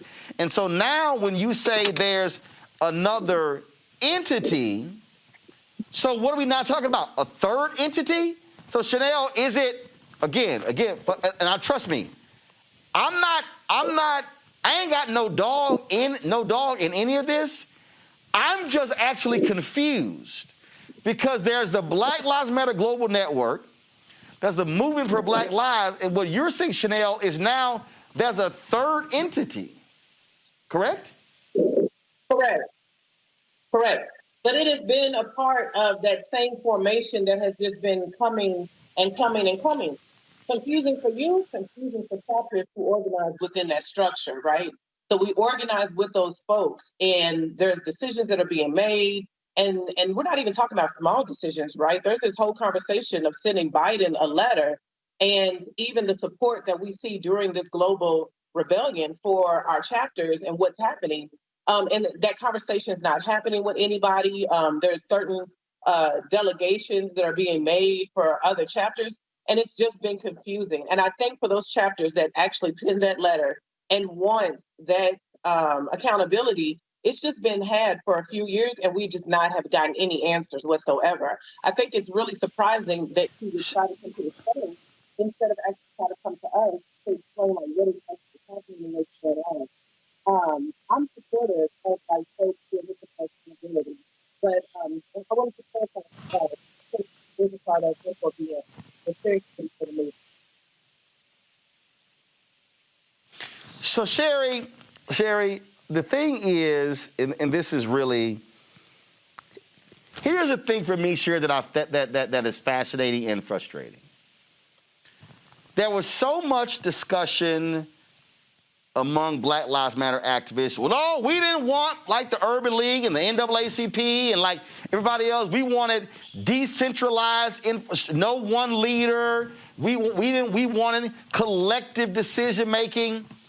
I'll be honest with you, Sherry. Nothing can run that way. I'm just being perfectly honest. Part of the deal here, you cannot have a national entity having chapters if you don't have something, a document that holds them together. It's the Constitution, it's bylaws, it's operating procedures, it's hierarchy, it's structure. National CEO, boards, regional leaders, state leaders. And so I just really believe that at the end of the day, the reason we're at this point is because this idea of trying to create this decentralized, yet national, yet international infrastructure is just impossible to do unless you actually put real infrastructure and hierarchy in place. Your response?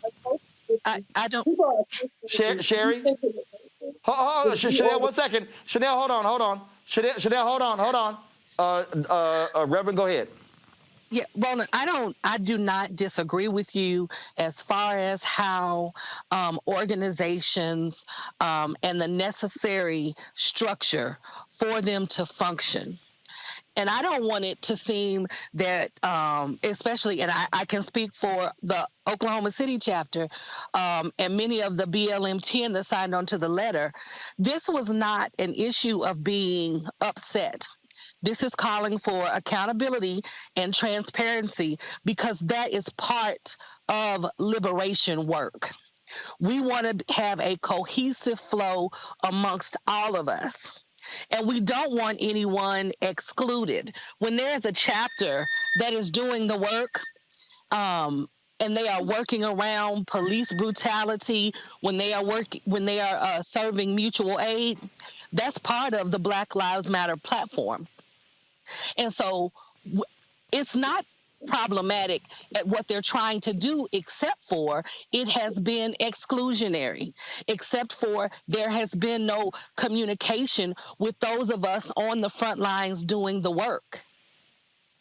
And they've said Right, that and that's there and first was of all, an let me do this here. extension or invitation, but that has not occurred for everyone. And so it needs to be equitable. Oh, so let's do this here. Chanel, I can barely hear you. Your sound is muffled. Control room, if y'all can make her audio only, that'll be great. If we can do audio only via Skype or FaceTime, that'll be much better because the people even on YouTube and Facebook, they literally cannot hear you, and I can't understand. It sounds real muffled, so let's get that fixed. I want to bring in Robert and Scott here. Robert, you're part of Rainbow Push. You have chapters. You have hierarchy, your organization. I think what Black Lives Matter is going through those real-life growing pains on how do you harness something that no one expected would just take off the way it did. That's first. But two, Robert, let's be honest. This is also because millions of dollars have been coming in to Black Lives Matter, just like the NAACP has gotten millions of dollars of support after the death of George Floyd. What the difference is, you have infrastructure, national chapters, all these things put in place, and Black Lives Matter is trying to put all this stuff together. And the criticism, I think, of people is legitimate when they say, hey, you make yourself the leader, which goes to, well, how did you do that? Was there an election? Did a board choose you? Was there a vote of the membership? Do you even have membership?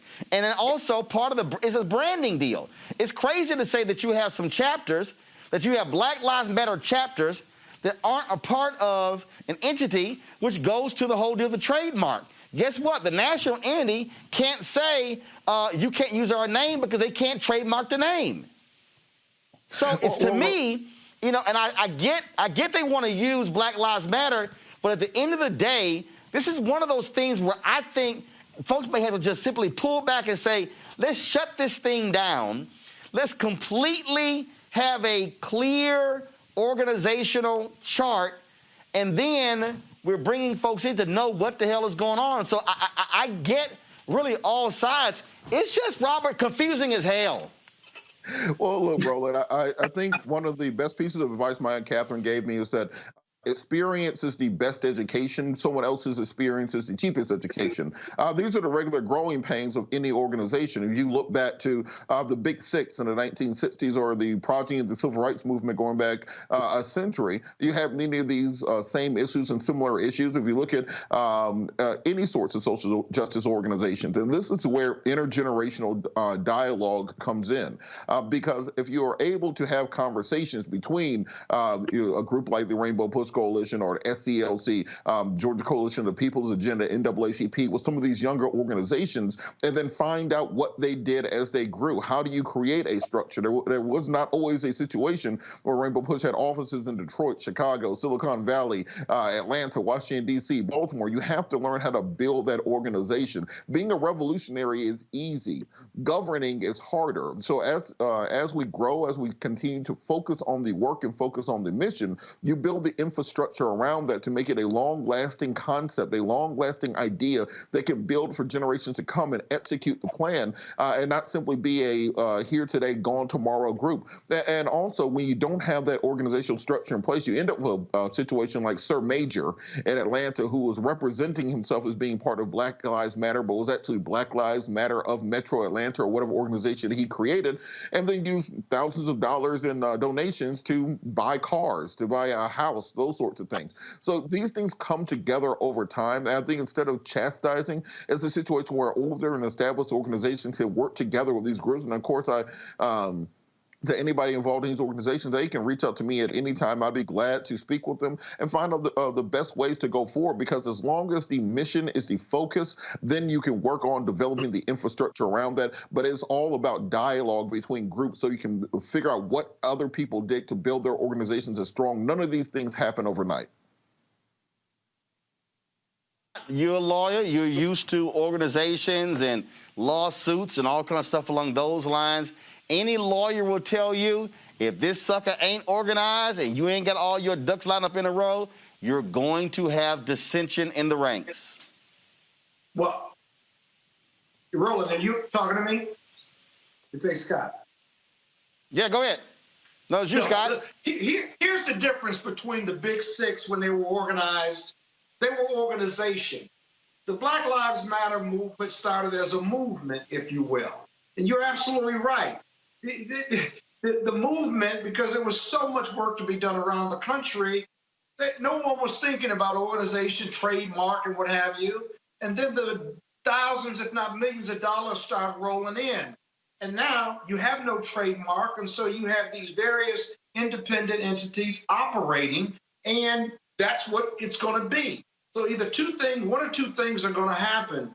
One, whoever has the most credibility and is best organized, it's every man for himself. They're going to raise the money and assert themselves and present and be present and fight. All the other organizations are free to do the same thing right now.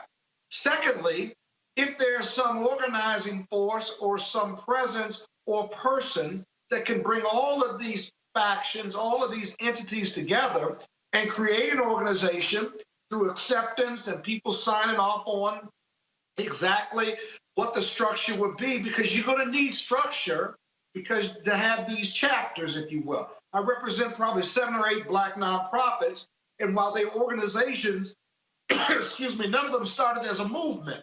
And so this is the challenge. It's not just growing pains, it's organizing pains, if you will, and it's going to be up to the will of those who deeply believe in the movement, whether they're founders or not, to try to get one organization, accept leadership structure and the ability to lead.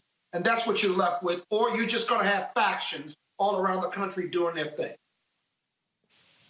I want to bring back Sherry and Chanel. I think we got Chanel's audio straight. Chanel, are you there? Yeah, I'm here. Can you hear me? Yeah, I can hear you. Okay, so Chanel, I can hear you. So Chanel, okay, what do you want to see done moving forward with this national entity, third group, or whatever? What do you want to see happen with Black Lives Matter? That's what I was going to say earlier. I think sometimes people think decentralization means deorganization, and that's not true. We have plenty of organization. I mean, most of us have been managers of like large companies and stuff. That's not the problem. Our problem is the communication, the transparency that we've been asking for years. This didn't just start this year or last year. This started many years ago. And so as you name off other organizations who may have gone through the same thing or whatnot, we are not alone at asking for that transparency, but having that transparency actually be answered. So I think for the chapters, it's understanding what took place and then how did we get here? Because those are the questions that we're asking. Sherry, Reverend Dickerson, isn't this also, first of all, I want to see what you want, but isn't this also a matter of the millions that have come in and chapters are going, wait a minute, we're the ones doing all the work. How is that money also funneling down to us? How's it being distributed to us?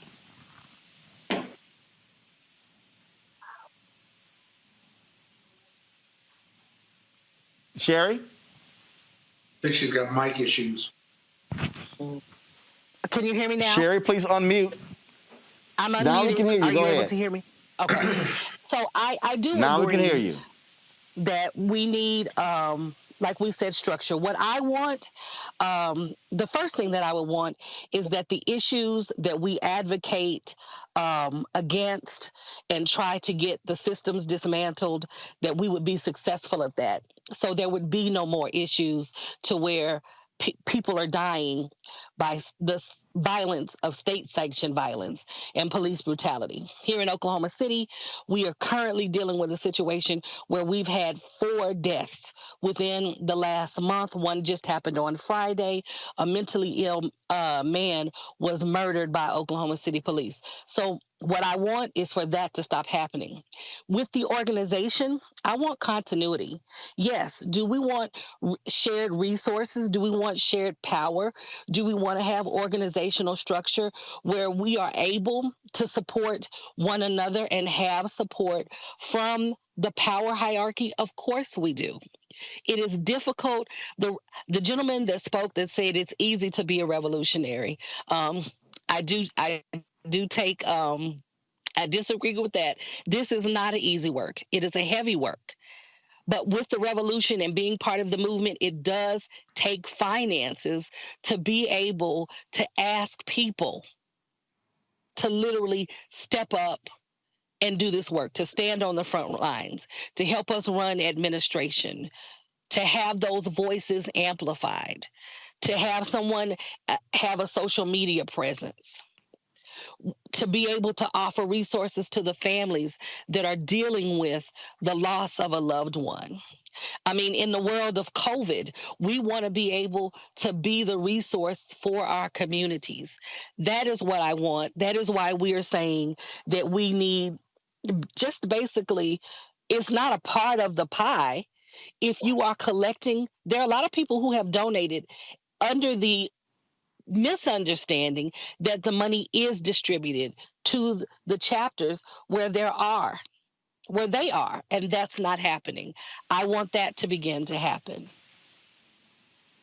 Well, perfect example. I mean, that was this group that created some Black Lives Matter entity out of San Francisco that wasn't tied to the actual Black Lives Matter group. And I think a company gave, several $1 million, and they had to ask for the money back. I mean, to me, this is real basic. It's like, look, I'm vice president digital for the National Association of Black Journalists. If you want to support NABJ, you go to nabj.org. There's one entity. And I'll just be honest with both of you. This is the final comment here for me, Sherry and Chanel, and I want to get your final comments as well. If a guy like me is confused as hell, I can guarantee you there are millions of people out there confused. Folk don't know where to send money, who to send it to. When Donald Trump and Republicans were complaining about Black Lives Matter Minneapolis with this chant, pigs in a blanket, they said, that's Black Lives Matter. That chapter wasn't even affiliated with the national group. And so the difficult thing, look, I'm also an alpha. If you guys a bunch of guys running around saying, wearing black and gold and saying we're alphas, and they were not actually an alpha chapter, we shut that down. And so to me, this is just something where, again, from a national standpoint, and I keep hearing, when someone tells me we have structure, I'll be honest with you, when there are three entities bouncing around, and you're not really know who's what and who's doing what, I think it's confusing. It's confusing to the public, not knowing if you're a chapter or you're not, or you're certified or you're not. What's the certification? Who chose leadership? To me, all of that goes together, Chanel, and I just think for the public, it's utterly confusing, and it would behoove Patrice and others to say, we have got to get this thing ironed out so we can have a path forward. Otherwise, people are going to lose confidence in Black Lives Matter, and that is the worst thing that can happen if it ends up going there, Chanel. I think when people are actually invested into something, when they actually want to see that change, here we're talking about revolutionary chapters of people who take up Black liberation work. They know exactly where that work comes from. There's really not confusion about who does the work and who doesn't do the work.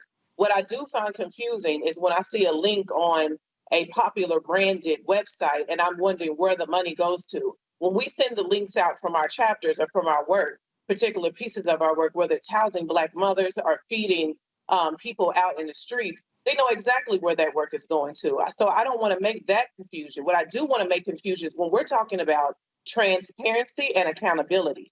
That can happen anywhere. We got an entire president who isn't transparent and accountable to anybody. So I want to make sure that we're talking about the right things when we're talking about this situation. The tension is not within the organization. The tension is with the chapters who are producing the work and an entity who is collecting resources, not only funds, but resources for that work. And those chapters, including the ones from the South or wherever they are, and people who used to be those chapters, have the right to be able to name that as we fight revolutionarily for freedom and to dismantle the systems, like Sherry said, that are killing Black people on the streets. They know exactly who those people are. Now, the problem we do have is people believe in the narratives that do come from the alt-right, the Republicans, or Trump's mouth. I'm not too concerned with them, but I think we do have a problem when we don't defeat that piece, right? I don't care what they're saying. What I do care is about what my people say and the work that my people see. And so that's where I'm more concerned about. All I'm asking for is transparency and communication, a call, an email, or something. Sherry, final comment. My final comment is that could we use a situation? I would love it if Ms. Collier's, and I have respect and I understand how organizations or a movement kind of just blossoms into something we weren't expected. I'm also affiliated with the Women's March, which we're dealing with some of the exact same growing pains. We would love to sit down at the table, be recognized for the work that we are doing, and get on the same page. They did ask us to have a fiscal sponsor, to get your boards together, and many of us complied with everything that they asked, and yet we have still had no communication. They have not acknowledged many of the chapters that are doing that work.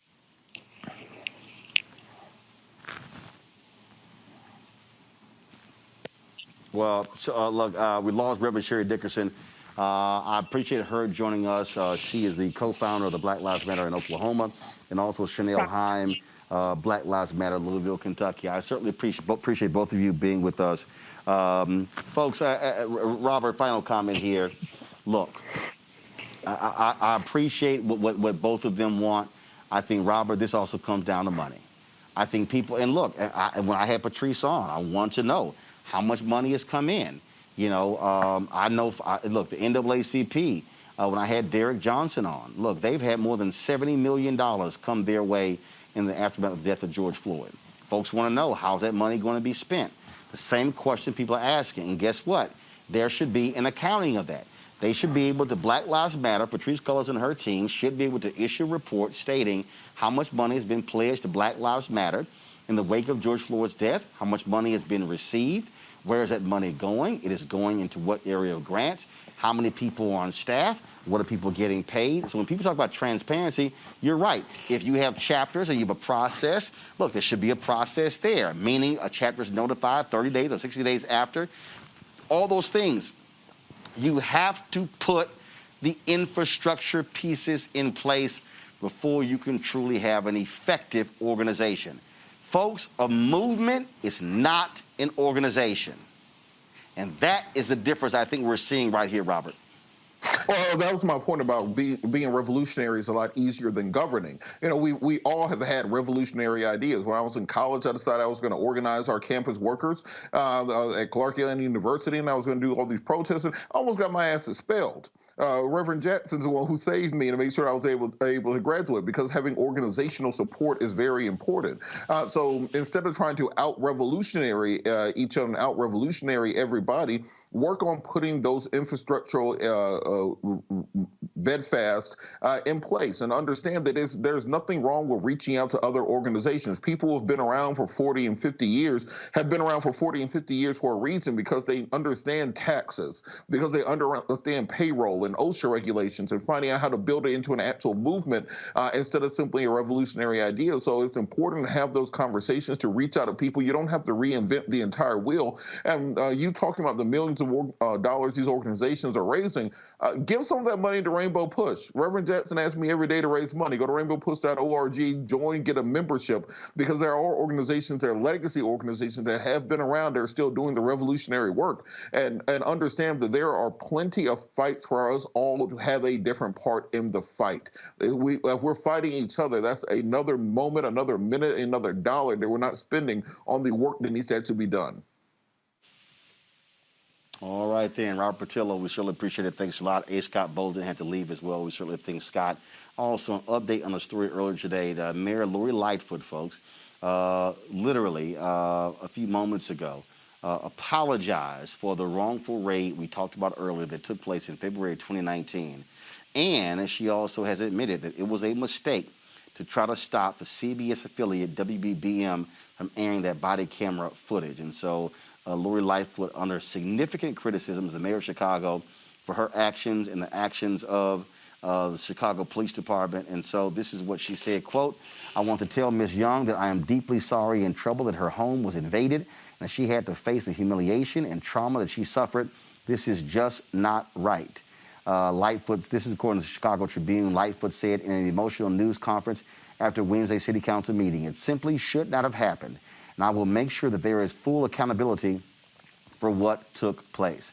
And so Lightfoot also says she will push for changes at the local and state level to make it easier to release body camera footage under circumstances similar to what Young experienced. And yeah, city lawyers tried to stop WBBM from getting that video. And in fact, if it says, quote, this is the Chicago Tribune story, "A federal judge rejected the Lightfoot administration's unusual request to prevent a television station from airing a news report. The courts have long ruled against efforts to prevent news companies from publishing reports, saying it's an unconstitutional violation of the First Amendment. Lightfoot disavowed the move by her law department, saying she was blindsided by it. Quote, "Filing a motion against a media outlet to prevent something from being published is something that should rarely, if ever, happen. And had I been advised that this was in the works, I would have stopped it in its tracks." That's the update on that particular story. All right, folks, got to go to a quick break. We come back. Our Black Tech segment, we'll talk to a brother who's trying to create something to bring us together as a community. We'll explain next on Roland Martin Unfiltered, broadcasting live from the offices of Georgia Stand Up here in Atlanta, Georgia. We're covering the runoff with Jon Ossoff and Raphael Warnock versus Senators Kelly Loeffler and David Perdue. We'll be back in a moment. We learned early in Sunday school that thou shalt not steal, thou shalt not bear false witness, thou shalt not have no other gods before me. Raphael Warnock's opponent seems to have forgotten these basic Sunday school lessons. Her gods of greed, her lies about Pastor Warnock, and her shady Wall Street practices are evidence of this. And on January the 5th, let's bear witness that greed, lies, and shady dealings don't represent Georgia. Let's send Raphael Warnock to the U.S. Senate to fight for the least of these and not Wall Street billionaires.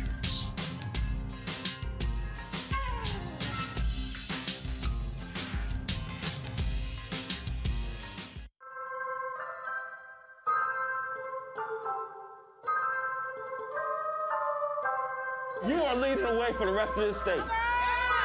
And we believe that this state is on the verge of shocking the entire country.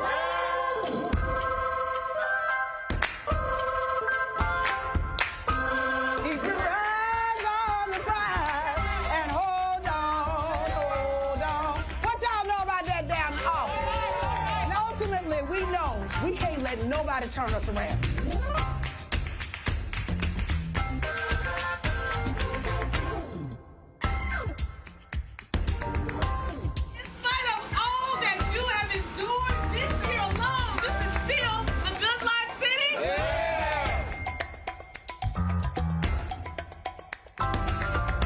If it turns out that the Senate is hinging on one seat and there's only one race left,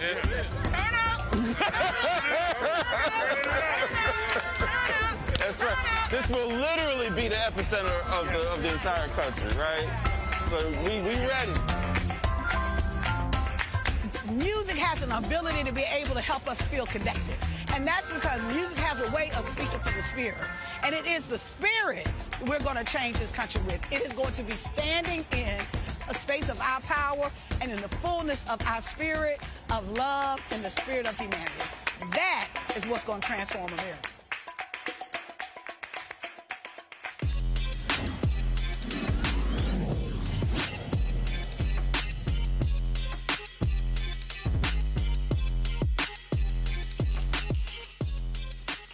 Black community has always done a great job of organizing and mobilizing, but could it get better? My next guest, David Cole, has created something called UHI, which is a messaging software that provides the Black community with a safe space where users can share knowledge to help build the Black community. He joins us right now. David, how you doing? I'm well, brother. How are you? I'm doing great. So explain to us what UHI is. What is it? UHI is a permission-based communication and collaboration platform. And Roland, what I mean by that, it allows an organization, an association, the tools to be able to connect, communicate, and collaborate. File sharing, the uploading of information, video embedding, Zoom integration, the ability to work using Microsoft Office 365, all inside of a permission-based platform that the administrator then has the ability to invite people into this community privately to be able to work and to be able to strategize. Okay, so I'm on the App Store right now, and I am seeing something called UHI Spaces and UHI Messenger. What's the difference? Yes. So think of Spaces, Roland, as buckets or repositories where subject matters can be built. And I'll give you an example. Let's say for police reform, we can build a space around police reform. We can build a space around economics, and then we can have experts and policymakers and individuals contribute into those spaces with articles, Word documents, videos, YouTube embedded videos. So again, those spaces allow you to do that. And then the messenger side is basically just one-to-one messaging. You can also have group messaging as well. So around that whole space that we created called Reform, we can have a message group called Reform where those individuals can have a conversation around the subject matter, but it is a messaging app and a collaboration app. So, so what's the difference between, what's the difference between UHI and WhatsApp, Signal, Wire? Why should I use this? Understood. Great question. So WhatsApp is a messaging application. UHI provides both collaboration and communication. So what you can basically do on your desktop, you can do the exact same thing on your mobile device, both on Android and on iOS. So again, we're putting that information, those tools, into the power of mobile and empowering the community to be able to remotely move around while having the features and functionality of the desktop experience. All right. How many folks have already downloaded this app? It is brand new. I have a client out of Las Vegas, but it is my goal, Roland, as I think I shared with your producer, you and Dr. Barber talked about the third reconstruction. You talked about organizing, mobilizing, and strategizing. So I built this during the pandemic to be able to offer this as a solution to a group like the Black Lives Matter. I mean, I just listened to the segment where there's a fracture. Well, this could serve as a connective tissue to be able to allow those organizations or those chapters to be able to come together. So this is a startup, but it's a startup with a solid framework of software applications. It's ready, it's solid, and it's ready to go. I'm ready to do my part to help my community. All right, then. David Cole, people can get more information from uhai.co at the website? That is correct. Absolutely, Roland. All right, then. Well, we certainly appreciate it. Thank you for joining us on our Tech Talk segment. Thanks a bunch and good luck. Appreciate it, brother. Thank you. Thank you. All right, folks. That is it for us, folks. It has been a crazy busy day here at Roland Martin Unfiltered. Phenomenal content, great guests, and really topics you're not going to see anywhere else. That's why we want you to support what we do. When you join our Bring the Funk fan club, your resources make it possible for us to do what we do. Anthony, give me that wide shot. We are here in Georgia Stand Up, folks. We, of course, that's how we're at this office here. That's how we've been traveling. That's how we've been covering, going around this state, all around Georgia. When you see our mobile setup, Anthony, you can give me a shot here. I just want y'all to understand, okay? I just want y'all to understand, because I want y'all to see what we do, okay?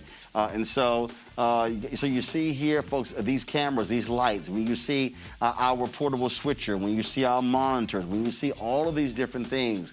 Of course, we're living in a world of COVID, so we had to go out and get the mic stands so we don't have the guests who are touching the microphones to keep them safe.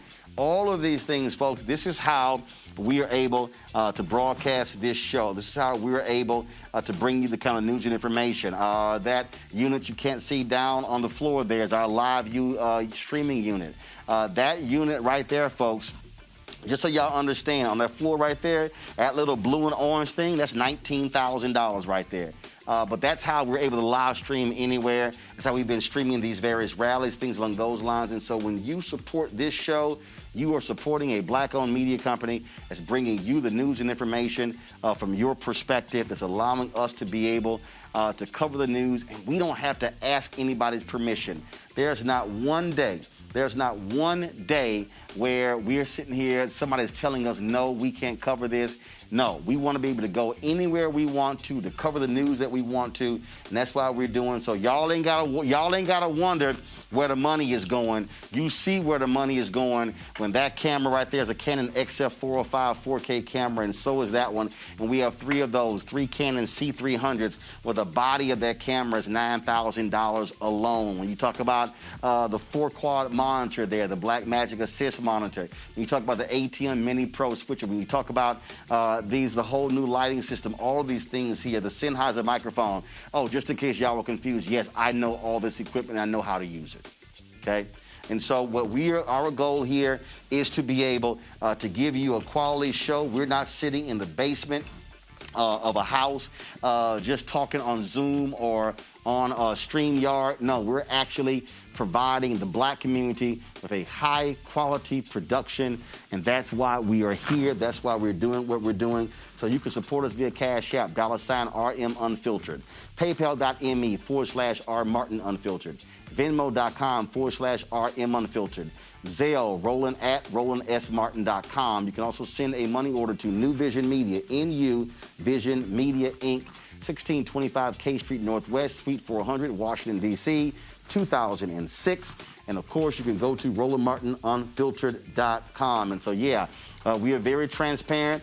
We've got some other things that we've been ordering, but we've been out here, man. We was like, oh, we need a boom mic, we need this, we need that. And so, folks, I just want y'all to understand, we can do exactly what CNN does and MSNBC does. And I'm just going to tell y'all here. Yesterday, when we were broadcasting out there from the Joe Biden rally, CNN was standing right next to us. Fox News was standing right next to us.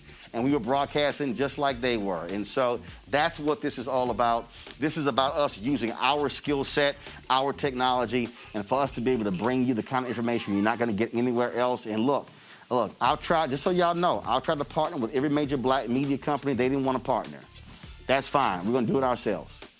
If you mention their names, I've called all of them. All of them. All of them. And I said, let's partner. Folks didn't want to partner. So fine. I'm going to do it my damn self, and we're going to build it with your help. So please join our Bring the Funk fan club. We've got a couple of more weeks before we hit our deadline. Our goal is to get 20,000 of our funders, our followers, to help us. You can go to RolandMartinUnfiltered.com. You can join our fan club right here on YouTube. You can also go over to, you can go to Facebook as well. And just so y'all know, I got off the phone today. I was having a conversation with an OTT company about launching our own OTT channel. Y'all, I told y'all I wanted it to happen this summer, but we could not make it happen because of resources. But I'm literally, y'all, and I just want y'all to, I'm just trying to tell y'all, I'm not playing with y'all. I need y'all to hear what I'm saying.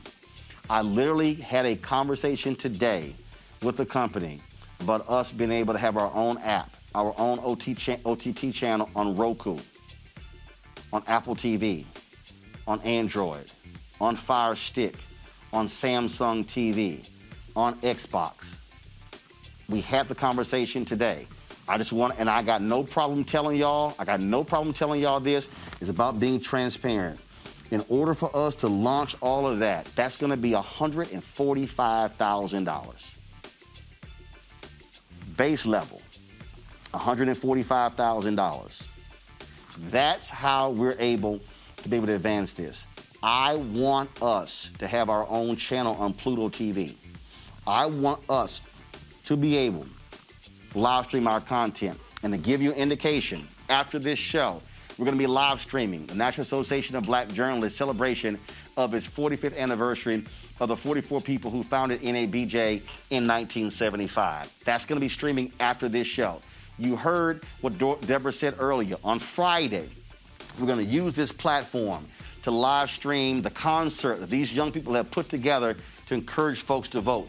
Also on Friday, we're going to be live streaming the awards ceremony, the Freedom Awards, that's held every year for the National Civil Rights Museum out of Memphis. They gave me a call for us to do it. On Tuesday, we did the Spirit of Democracy Awards with the National Coalition of Black Civic Participation. Last Thursday, we did the awards program for the Lawyers Committee for Civil Rights Under Law. Folks, there is no other black cable network, no other black website that is doing what we are doing here at Roland Martin Unfiltered, because we don't have to ask anybody's permission to do it. And so that's where your dollars are going. All right, so please support us as best that you can. We're simply asking $50 for the year, $4.19 a month, 13 cents a day. If you can't give 50, that's fine. Every dollar matters. And then if you can give more, please do so. Last night, somebody gave us $500. I deposited that. Every dollar counts because it's about informing our people. That's it for me, folks. Tomorrow, we're going to be on the road with Black Voters Matter. But I'm going to be broadcasting tomorrow, Jonesboro, Slutty Vegan. Yes, I am actually going to eat my first vegan meal tomorrow. Slutty Vegan, it better be good. Lord, I'll be praying for y'all. It better be good. So that's going to be tomorrow. We'll be broadcasting from Slutty Vegan in Jonesboro, Georgia. And then on Friday, we're either in Valdosta or Savannah with Black Voters Matter. I can't remember where we're going to be. In Athens, Georgia. I'm going to see y'all on Saturday. All right, folks, I got to go. I'll see y'all tomorrow.